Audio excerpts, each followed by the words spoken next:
Assalamualaikum warahmatullahi wabarakatuh. Innal hamdalillah nahmaduhu wa nasta'inuhu wa nastaghfiruh wa na'udzu billahi min shururi anfusina wa sayyiati a'malina. May yahdihillahu fala mudilla lahu wa may yudlilhu fala hadiya lahu. Asyhadu an la ilaha illallah wahdahu la syarika lahu وأشهد أن محمدا عبده ورسوله. اللهم صل وسلم على نبينا محمد وعلى آله وصحابته ومن تبعهم بإحسان إلى يوم الدين. أما بعد. Ikhwani fi din, azakumullah. Kita lanjutkan kajian kita dalam pembahasan kitab Riyadhus Shalihin yang ditulis oleh Al-Imam An-Nawawi rahimahullah ta'ala, dan kita sertakan pembacaan faidah atau fiqhul hadis yang disebutkan oleh Syekh Salim bin Eid Al-Hilali hafizahullah ta'ala. Sekarang kita masuk hadis yang ke-23. Hadis yang ke-23 dari susulan hadis Riyadhus Shalihin. Berkata Al-Imam An-Nawawi rahimahullah, wa 'an Ibnu Abbas radhiyallahu anhuma, dan dari Ibnu Abbas radhiyallahu anhuma, anna Rasulullah sallallahu alaihi wasallam qala, bahwa Rasulullah sallallahu alaihi wasallam bersabda, "Law anna libni Adam wadiyan min zahabin." Seandainya anak Adam memiliki satu lembah emas, maksudnya satu lembah yang penuh dengan emas.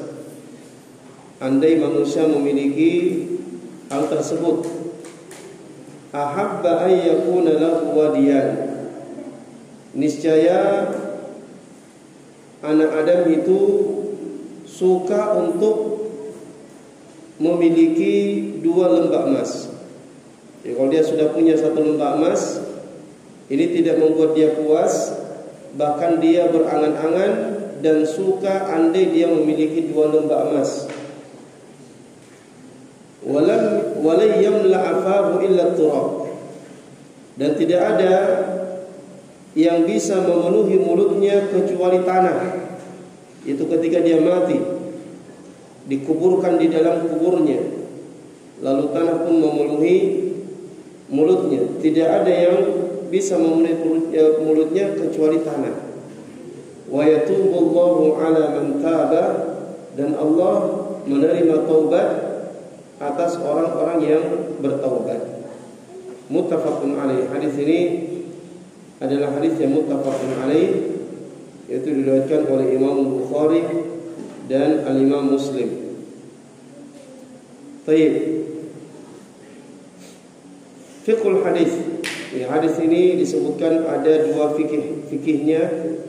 Yang pertama adalah zammul istiktsari min jam'il mal wa tamanni zalika wal hirsi min jam'il mal wa tamanni zalika wal hirsu alaih.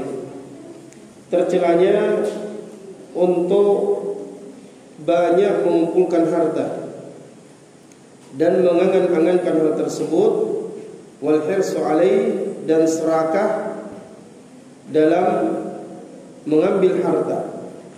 Ya, serakah di dalam mengambil harta. Li'anna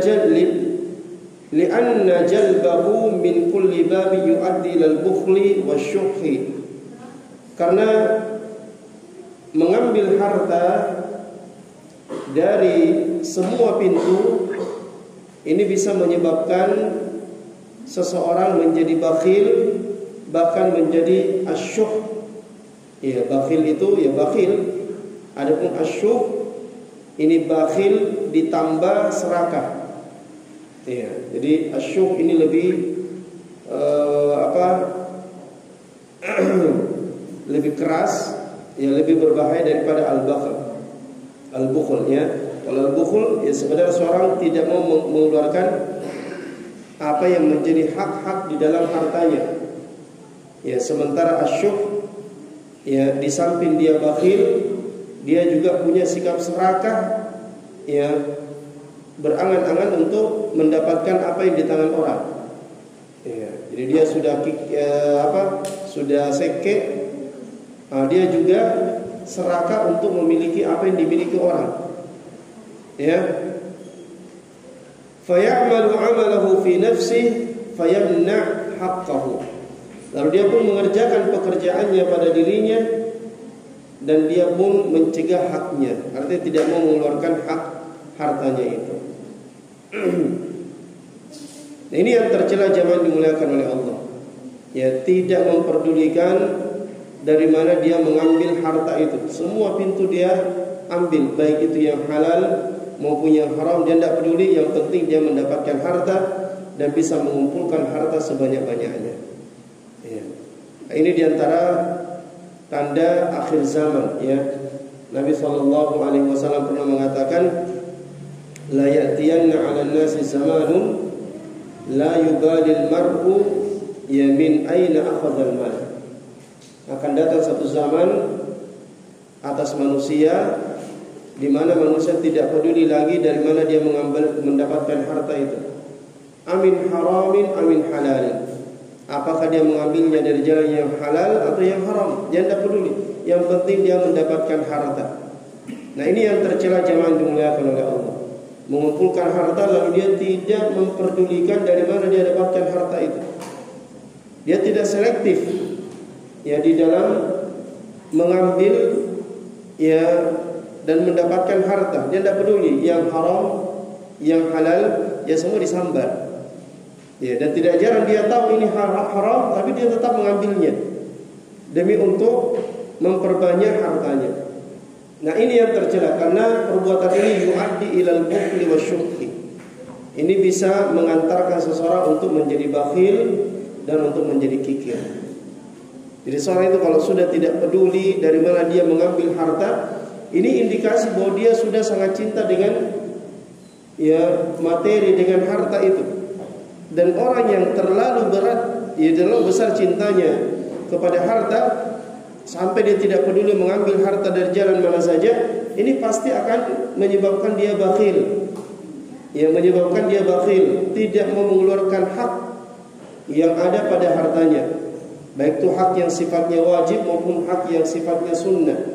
Yang wajib seperti misalnya zakat, ya memenuhi kebutuhan orang tuanya, memenuhi kebutuhan istrinya, anak-anaknya, ini semua yang wajib.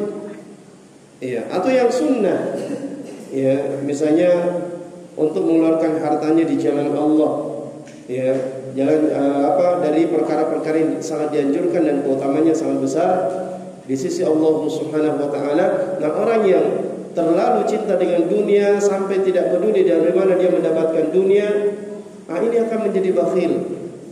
Ya, akan menjadi bakhil. Bahkan ya bukan hanya bakhil, dia akan sampai pada tingkatan asyuh.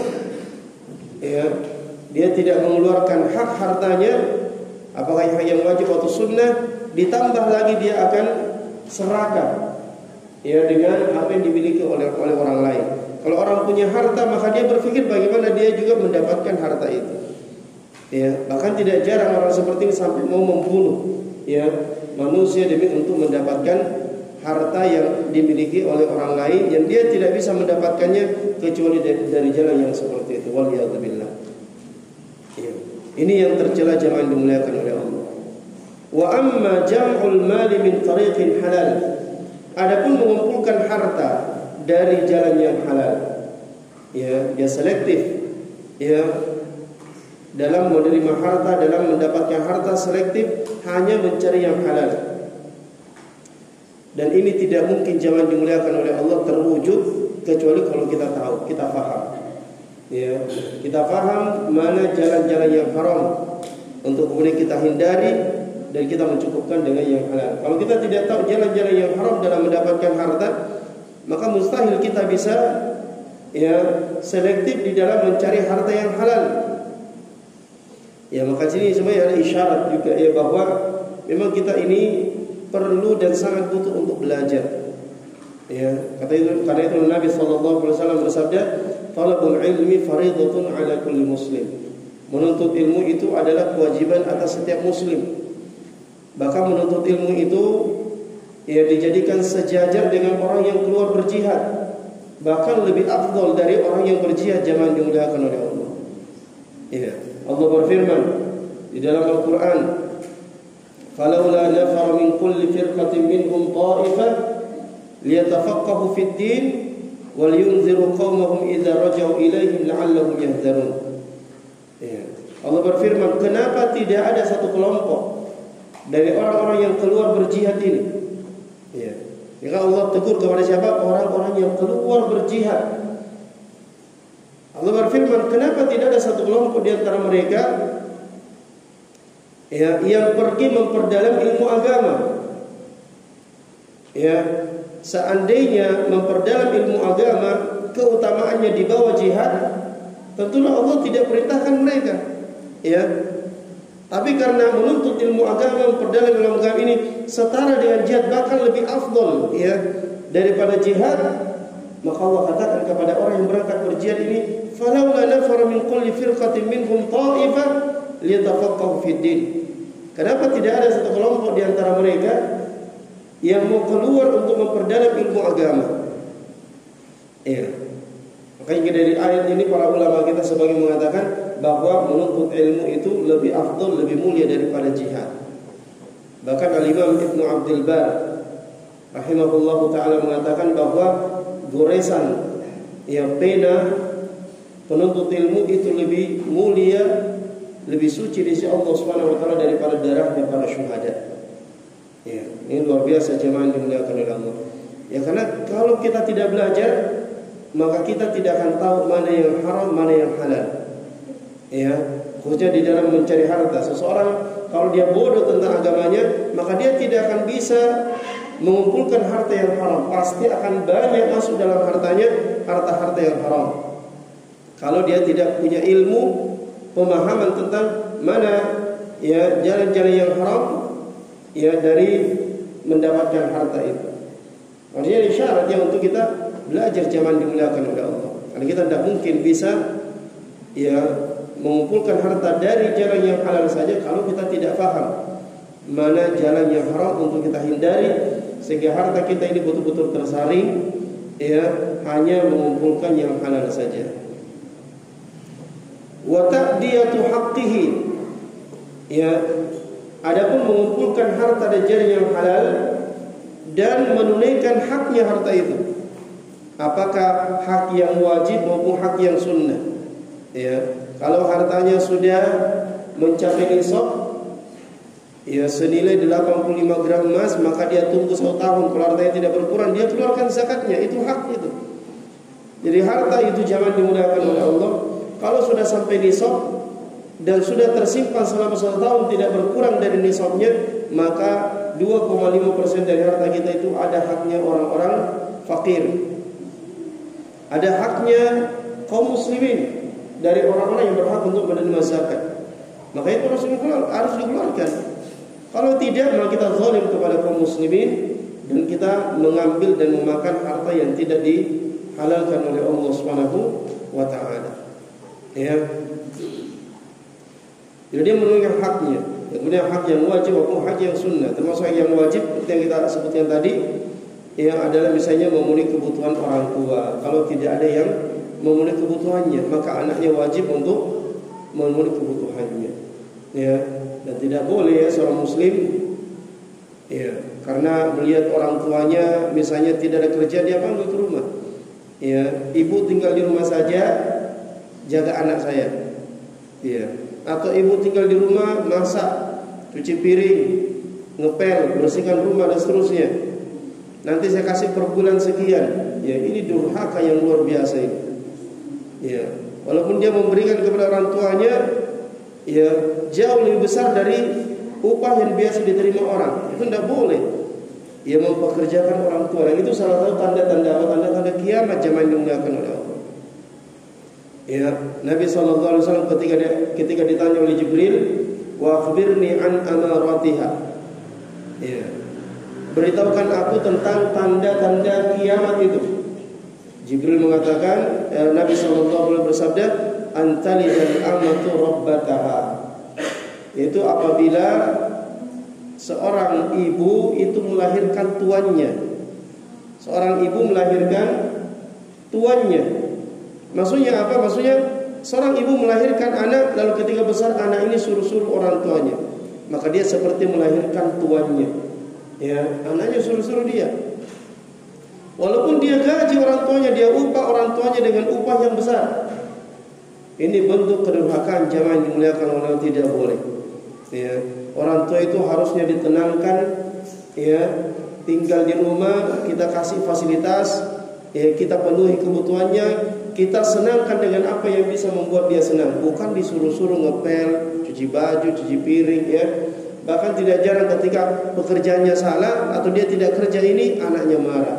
Ya, ibu ini tinggal di sini saja, tidak mau, ya, bantu-bantu pekerjaan. Subhanallah, innalillahi. Ini musibah, ya, yang terjadi di sebagian, ya, masyarakat kita. Jangan dimuliakan oleh Allah. Fenomena mempekerjakan orang tuanya, mengupah menggaji orang tua, ini tidak pantas. Ya, tidak pantas. Inilah seorang anak, ya, karena anak itu berapapun, ya, yang dia berikan kepada orang tuanya, apapun yang kita lakukan kepada orang tua dari kebaikan-kebaikan, itu tidak bisa membalas, ya, kebaikan dan jasa orang tua kita kepada kita. Jangan dimuliakan oleh Allah.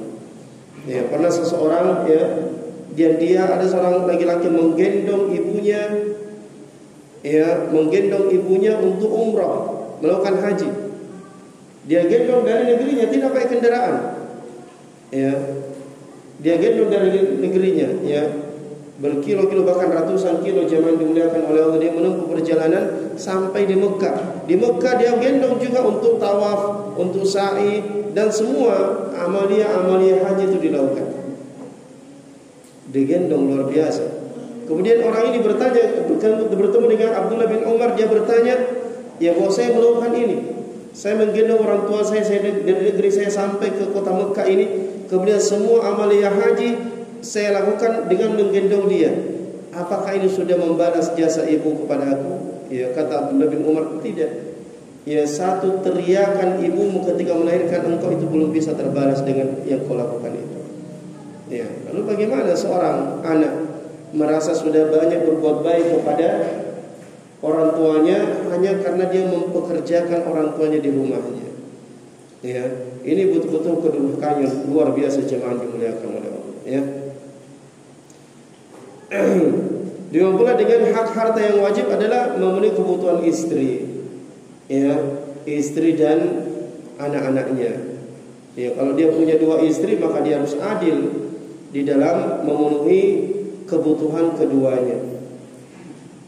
Dan pula ada hak-hak yang sunnah, misalnya infak, sedekah, ya, wakaf dan seterusnya, dari hal-hal yang tidak diharuskan untuk dia tapi menjadi keutamaan yang besar bagi seorang muslim. Ya, dan dia menunaikan hak-hak hartanya, falaysa madhmuman, ya, dan itu maka itu tidaklah tercela. Artinya mengumpulkan harta dari jalan yang halal, kemudian menunaikan hak harta, maka ini tidak tercela.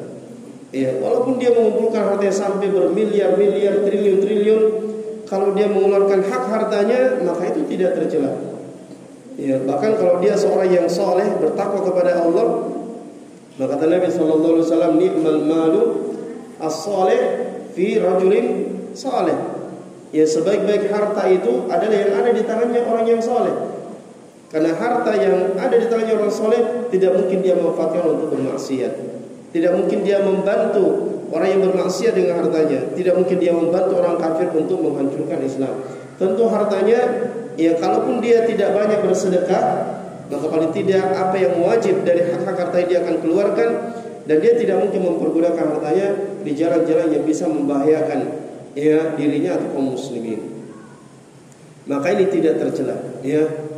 Dan kita ketahui zaman dimuliakan oleh Allah, banyak para sahabat itu yang mereka itu kaya, ya, seperti Utsman bin Affan, ya, kemudian siapa, Abdurrahman bin Auf dan yang lainnya. Di sahabat-sahabat yang mereka punya harta. Ya, tapi ya bedanya para sahabat zaman dimuliakan oleh Allah, ya mereka itu banyak harta, tapi mereka sangat memperhatikan apa yang menjadi ya kewajiban mereka, apa yang menjadi hak-hak di dalam hartanya. Ya. Kama taqaddam bayanuhu fi syarh hadis raqam as-sadis. Ya, sebagaimana hal ini sudah kita jelaskan dalam penjelasan hadis yang ke-6. Jadi masalahnya sudah berlalu. Ya, jadi beliau tidak panjang lebar di sini. Ya, untuk menjelaskan hal tersebut. Ya, kemudian jangan dimuliakan oleh Allah. Faedah yang kedua dari hadis ini, yaqbalullahu taubata man taba minas sifatil mazmumah. Bahwa Allah akan menerima taubat dari orang-orang yang bertaubat dari sifat-sifat yang tercela. Dari siapa yang memiliki sifat-sifat tercela? Ya, baik itu sombong, ya termasuk di dalamnya al-hirsu, ya serakah di dalam harta. Ya, serakah ini termasuk sifat yang sangat tercela. Ya, al-hirs. Ya, serakah itu tidak pernah puas dengan apa yang Allah sudah berikan kepadanya. Ya, kalau Allah kasih dia, ya, kalau Allah kasih dia 1 lembah emas, maka dia pun berpikir bagaimana mendapatkan 2 lembah emas. Kalau sudah dapat 2 lembah emas, maka dia berpikir bagaimana mendapatkan yang ketiga. Demikian seterusnya, tidak ada puasnya manusia itu. Ya, dan ini sifat ya serakah yang sangat tercela jemaah yang dimuliakan oleh Allah Subhanahu wa ta'ala. Dan yang dianjurkan di dalam agama kita, dianjurkan bersama muslim adalah sifat qanaah. Ya, apa qanaah itu? Qanaah itu merasa puas dengan apa yang Allah berikan, walaupun itu sedikit. Ya, merasa puas dengan apa yang Allah karuniakan, walaupun itu jumlahnya sedikit. Ya, walaupun sedikit. Ya. Nabi SAW ya pernah menyebutkan tentang siapakah orang yang beruntung itu, bahagia itu. Ya. Beliau mengatakan qad aflaha man aslama. Sungguh telah beruntung orang yang masuk Islam. Wa ruziqa kafafan, dan dia diberikan rezeki cukup-cukup. Tidak kurang, cukup dia. Ya. Cukup. Artinya apa yang dia butuhkan maka itu selalu bisa dia penuhi. Ya, apa yang dia butuhkan maka itu akan itu bisa dia penuhi ya.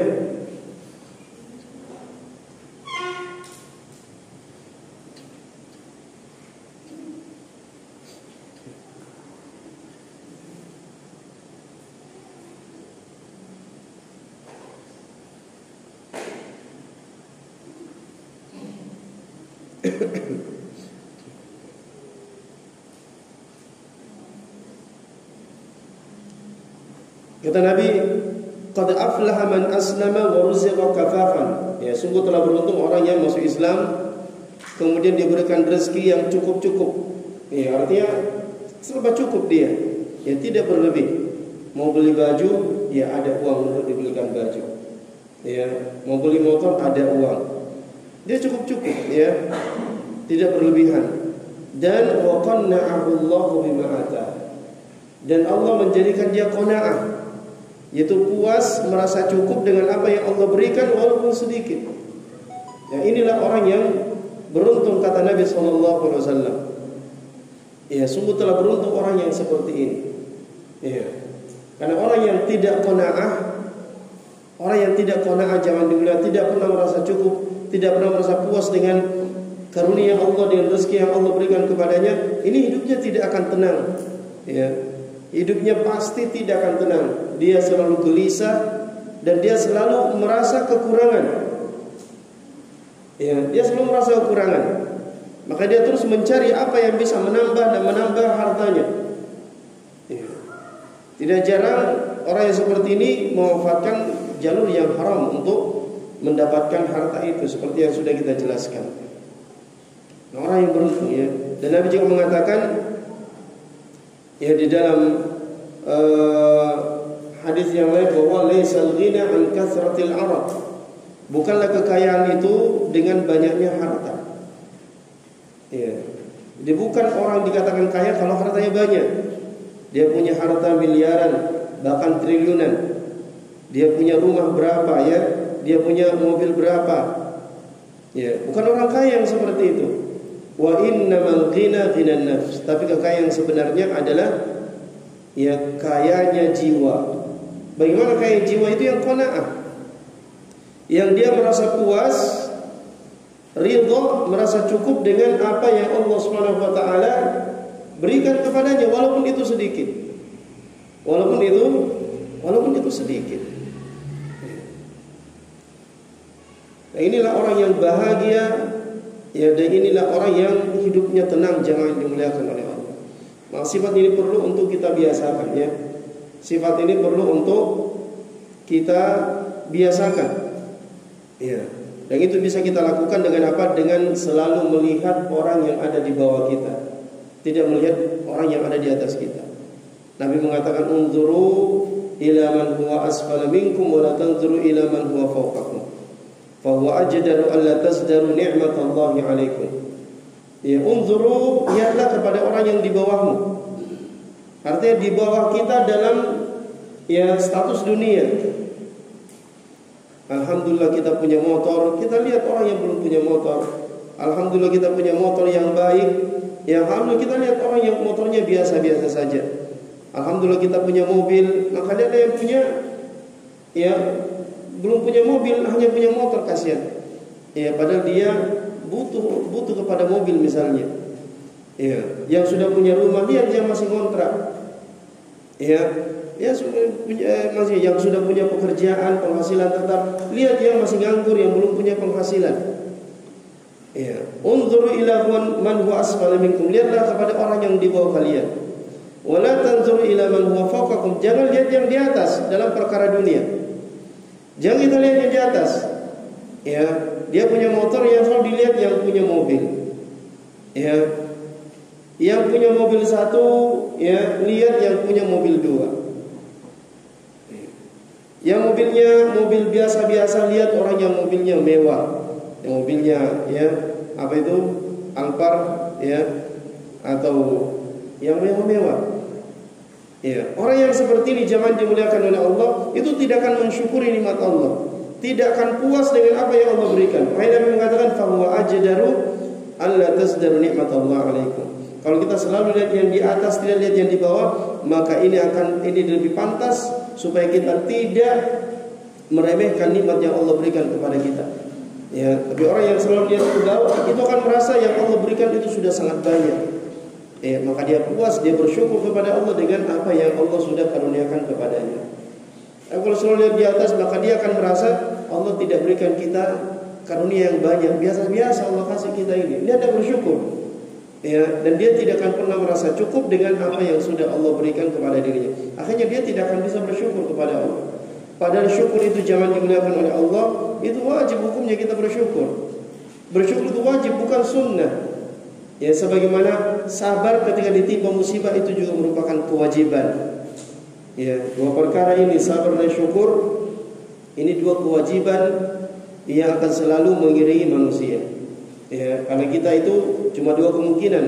Kalau kita tidak dapat nikmat, kita dapat hal yang kita tidak senangi. Ya, kalau kita dapat nikmat, kita syukur. Kalau kita dapat yang tidak disenangi, maka kita sabar. Ini selalu yang mengiringi kehidupan manusia.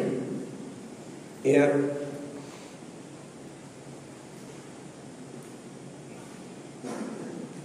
Jadi kita kembali, jangan dimuliakan oleh Allah, bahwa serakah ini adalah sifat yang sangat tercela. Ya, tapi bagaimanapun tercelanya sifat ini, ya kata Nabi sallallahu alaihi wasallam, wa yatubullahu ala man tab. Ya, Allah akan menerima taubat setiap orang yang mau bertobat dari sifat-sifatnya yang jelek. Dan seorang itu kalau tobatnya jujur, ikhlas, ya sungguh-sungguh, ya melakukan tobat dengan tobat yang benar, maka insya Allah tobat ini akan merubah dia dari sifat yang tercela menjadi sifat yang baik. Ya, sebelum bertobat dia serakah dengan harta, bakhil. Setelah dia bertobat maka dia akan menjadi orang yang dermawan. Ya, orang yang dermawan untuk mengeluarkan hartanya dalam perkara-perkara yang mulia, dalam perkara-perkara yang akan bermanfaat untuk dia di akhirat. Ya, karena harta kita sebenarnya jangan dimuliakan oleh Allah. Harta kita itu bukan yang kita simpan di bank, bukan yang kita simpan di rumah kita, bukan itu harta kita. Ya, harta yang kita simpan barangkali ini akan menjadi harta ya orang lain, misalnya seperti itu. Ya, bisa menjadi harta orang lain. Kalau kita tidak pakai, kalau kita tidak makan, kita tidak manfaatkan, maka dia belum menjadi harta kita. Ya, maka dia belum menjadi harta kita, jangan dimuliakan oleh Allah. Ya, mungkin dia akan menjadi harta bagi anak-anak kita, alhamdulillah. Ya, cuma yang masalah kalau anak-anak kita ini anak-anak berandal, ya tidak terdidik dengan baik, maka harta yang kita simpan dengan lelah, dengan capek-capek, mungkin dia akan memanfaatkan untuk hal yang ya menjadikan dia semakin rusak. Ya, dengan pula istri yang kita tinggalkan, yang mewarisi harta kita, barangkali dia akan dilamar oleh orang lain. Ya, lalu orang lain ini memanfaatkan harta itu. Kalau orang lain ini adalah orang yang saleh, ya alhamdulillah. Dia mendapatkan suami yang saleh, maka alhamdulillah harta kita akan termanfaatkan dengan baik. Tapi kalau dia ya dinikahi misalnya dengan orang yang tidak baik, ya, yang ternyata hanya mengincar harta yang kita tinggalkan yang banyak, ya maka sungguh kita rugi. Kita yang capek-capek, kita yang bertanggung jawab di hadapan Allah, tapi kemudian orang yang memanfaatkan. Apalagi dimanfaatkan di jalan yang tidak beres, di jalan yang tidak benar, ya, di jalan yang dimurkai oleh Allah Subhanahu wa ta'ala. Ya, maka sebenarnya harta kita jangan dimuliakan oleh Allah itu yang kita makan. Ya, yang kita makan, yang kita pakai sampai usang, atau apa yang kita sedekahkan. Ya, kata Nabi sallallahu alaihi wasallam, yaqulu ibnu Adam, mali mali. Ibnu Adam mengatakan hartaku, hartaku, ini hartaku, ini hartaku, hartaku. Wa hal laka min malika illa ma akalta. Bukanlah hartamu kecuali yang kau makan.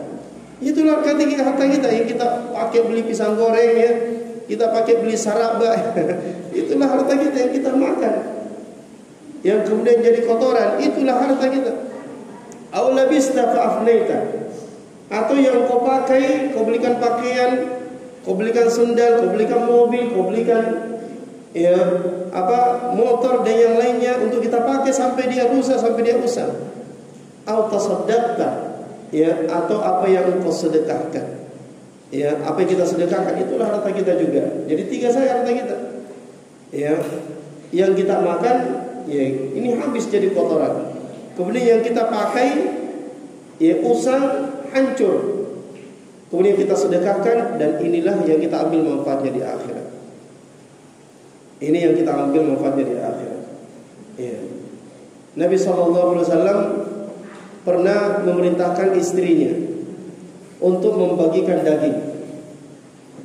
Ya, membagikan daging. Maka sang istri membagikan daging. Ya. Kemudian setelah bagikan daging, dia mengatakan, istri datang dan mengatakan, ya Rasulullah, tidak ada yang tersisa illa katifu. Tidak ada yang tersisa kecuali lengannya, satu lengannya saja. Satu lengan saya yang sisa. Maka dia mengatakan, ya sesungguhnya ya semua tersisa kecuali lengan yang tidak tersisa, dibalik. Kenapa? Karena apa yang kita sedekahkan itulah yang nanti itulah yang menjadi harta kita di akhirat nanti, yang kita ambil manfaatnya di akhirat. Apa yang kita makan, nah ini kan habis dia jadi kotoran, ya, dan lain sebagainya. Ya, maka di sini jangan dimuliakan oleh Allah. Kita perlu memperbaiki cara berpikir kita berkaitan dengan harta. Ya, berkaitan dengan kalau kita mendapatkan ada jalan-jalan kebaikan yang kita bisa manfaatkan, ya, harta kita di tempat itu, dan kita mendapat manfaat yang besar di akhirat, ya, maka kita jangan sia-siakan jalan itu. Jangan menyia-nyiakan jalan tersebut. Tapi kita manfaatkan. Kita manfaatkan karena inilah jalan dimuliakan oleh Allah yang betul-betul memberikan manfaat untuk kita di akhirat selama kita ikhlas hanya mengharapkan wajah Allah Subhanahu wa taala. Ya, karena kadang juga ya berbuat baik dengan harta itu ikhlasnya susah. Ya, ikhlasnya susah. Nyumbang 100 rupiah, 1000 rupiah itu mudah ikhlas, enggak 1000 rupiah tidak perlu dipuji. Ya, tapi kalau nyumbang sudah 10 juta, ya 15 juta, 20 juta, bahkan ada tidak ada perasaan kalau tidak disebut namanya. Ya, bahkan protes ya. Jangan kan 100.000 saja, ya kadang orang protes. Ya kenapa tadi nama saya tidak disebut? Ya, pada saya nyumbang ada sumbangku itu 100.000. Tapi orang protes seperti itu, jangan dimuliakan Allah. Baik.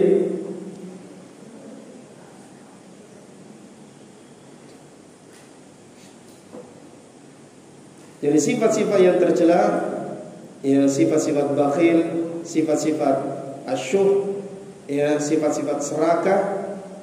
Ya ini kalau kita bertobat kepada Allah, maka insyaallah Allah akan menerima tobatnya. Sama dia jujur ikhlas dan akan dirubah sifat-sifat yang jelek itu menjadi sifat-sifat yang baik. Ya, dan inilah di antara makna firman Allah ya ketika Allah mengatakan illa man taba wa amana wa amila amalan salihan fa ulaika yubaddilullahu sayyi'atihim hasanat. Ya, kecuali orang-orang yang beriman, kecuali orang yang bertobat, beriman dan melakukan amal soleh, maka mereka inilah orang-orang yang diganti keburukan-keburukannya menjadi kebaikan. Ya, kata Imam Ibnu Qayyim rahimahullah bahwa tabdilus sayyi'at bil hasanat, dirubahnya keburukan menjadi kebaikan itu ada dua macam. Yang pertama adalah tabdilus sifati sayyi'ah bi hasanati bi sifatin hasanah. Itu dirubah sifatnya yang jelek menjadi sifat yang baik. Yang tadinya bakhil menjadi dermawan, yang tadinya rakus, serakah, akhirnya tidak serakah lagi dengan harta, dia puas, ya qanaah dengan harta yang Allah Subhanahu wa taala berikan kepada dirinya. Ya, kemudian yang kedua adalah tabdilu as-sayyi'ati allati amiluha fid dunya bi hasanati yaumil qiyamah. Kemudian dirubah kejelekan-kejelekan yang pernah dia lakukan di dunia ini menjadi kebaikan-kebaikan pada hari kiamat. Itu dua proses pergantian kejelekan menjadi kebaikan ya ketika seorang bertobat kepada Allah Subhanahu wa taala. Nah, kita cukupkan sampai di sini, jangan dimuliakan oleh Allah. Kalau kita bacakan hadis selanjutnya ini panjang lagi ya persoalannya. Maka kita juga sampai di sini. Subhanakallahumma wa bihamdik, nasyhadu an la ilaha illa anta nastaghfiruka wa natubu ilaik. Wa sallallahu ala nabiyyina Muhammad wa ala alihi wa sahbihi wa sallam. Wa akhiru da'wana alhamdulillahi rabbil alamin. Wassalamu alaikum warahmatullahi wabarakatuh.